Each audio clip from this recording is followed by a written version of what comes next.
अरे पूजा, तुम और इतनी रात को? आपसे कुछ जरूरी बात करनी थी बाबूजी। क्या बात करनी है पूजा? अंजलि, तुम साफ साफ बताओ, तुम कहना क्या चाह रही हो? मैं पूजा की शादी के विषय में कुछ बातचीत करना चाहती हूँ।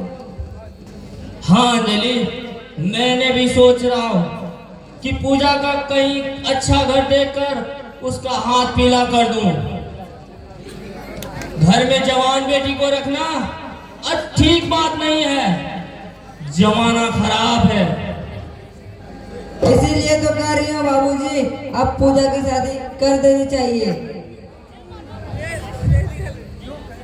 क्यों, कहीं लड़का देख रखी हो? हाँ बाबूजी, मैंने एक लड़का पसंद करके रखा है। पूजा भी उसे बहुत चाहती है। कौन सा लड़का है अंजलि? और उसका खानदान, उसका घर द्वार क्या है? उसका खानदान कैसा है? जब तक मैं पूरी जानकारी नहीं ले लेता तब तक बात आगे नहीं बढ़ेगा। आपको सब कुछ पसंद हो जाएगा बाबूजी, केवल आप हाँ तो कीजिए, फिर मैं बताती हूँ। देखो अंजलि, जब तक मैं पूरी जानकारी नहीं ले लेता तब तक हाँ मैं नहीं कर सकता हूँ। लड़की की जिंदगी का सवाल है, बिना सोचे विचारे निर्णय करना मूर्खता है बेटी। और ये नागराज को कदापि पसंद नहीं है। बताओ बेटी, वो कौन है? तो लड़का मेरा देवर सागर है, और पूजा भी उसे बहुत चाहती है। नहीं, ये कदापि संभव नहीं हो सकता है। मैं एक घर में दो दो बेटी के रिश्ता हरगिज नहीं कर सकता, भले ही पूजा ही कुंवारी क्यों न रह जाए। मुझे ये रिश्ता मंजूर नहीं है। क्यों पिताजी, आखिर सागर में कमी क्या चीज का है? पढ़ा लिखा और एक खूबसूरत युवक तो भी है, और पूजा भी उसे बहुत चाहती है। तुम अभी बच्ची हो बेटी, तुम समाज को नहीं जानती हो। एक घर में दो दो बेटी की रिश्ता करना, एक बेटी का सौतन लाना, एक बेटी का खुशियों की कुर्बानी देना। आपका सोच गलत है बाबूजी। समाज में ऐसे हजारों शादी लोग हो रहे हैं और फल फूल रहे हैं।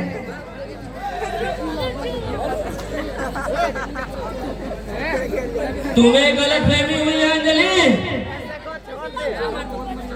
तुमने ये कभी सोची है, जिसे तुम अपनी बहन को दुलार करती आई हो, क्या वो रिश्ता प्यार के बाद भी कायम रहेगी? क्यों नहीं रहेगी पिताजी? पूजा इस घर में भी मेरी छोटी बहन थी, और उस घर में भी मेरी छोटी बहन बनकर रहेगी।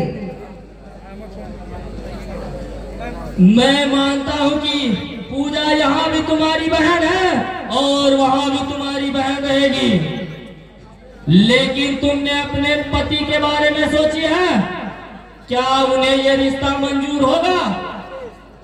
जिस पिता को अपना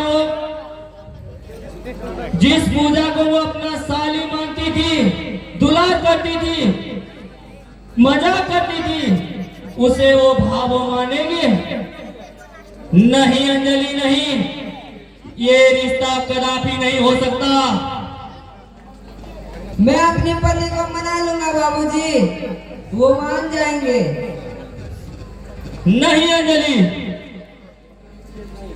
ये रिश्ता कभी नहीं हो सकता।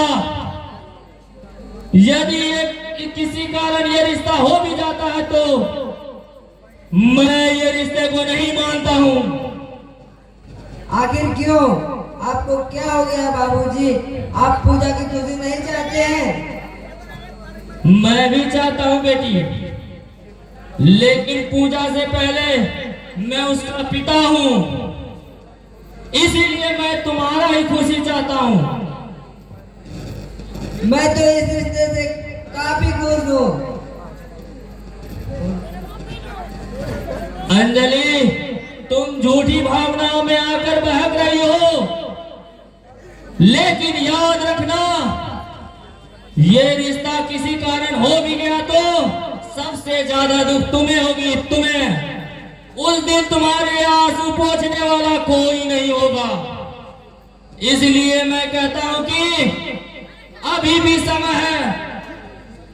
छोड़ दो, भूल जाओ तुम इन सारी बातों को और अपना घर बसा लो,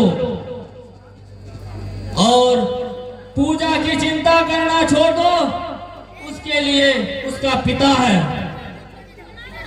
लेकिन पिताजी, यदि ये रिश्ता नहीं हो सका तो पूजा और सागर दोनों की जिंदगी नर्क बन जाएगी, नर्क। वो एक दूसरे से अलग होकर कभी खुश नहीं रह पाएंगे। और मैं भी अपना फैसला कभी बदल नहीं सकता। ये नागराज का कसूर है। नागराज का फैसला उस फौलाद की तरह है जो कभी कोई तोड़ नहीं सकता। मैं आखिरी बार कह रही हूँ बाबूजी, मान जाइए, वरना आपको इस समाज के आगे झुकना पड़ेगा। नहीं अंजलि, नागराज जो एक बार निर्णय कर लेता है उसे कदापि बदल नहीं सकता। चंद्रमा अपने स्थान से हट सकता है, सूर्य पूर्व के बजाय पश्चिम में उग सकता है, लेकिन ये नागराज का फैसला कभी बदल नहीं सकता, कभी बदल नहीं सकता। नागराज का वसूल है। ये रिश्ता जब भी होगा मेरे मरने के बाद ही होगा।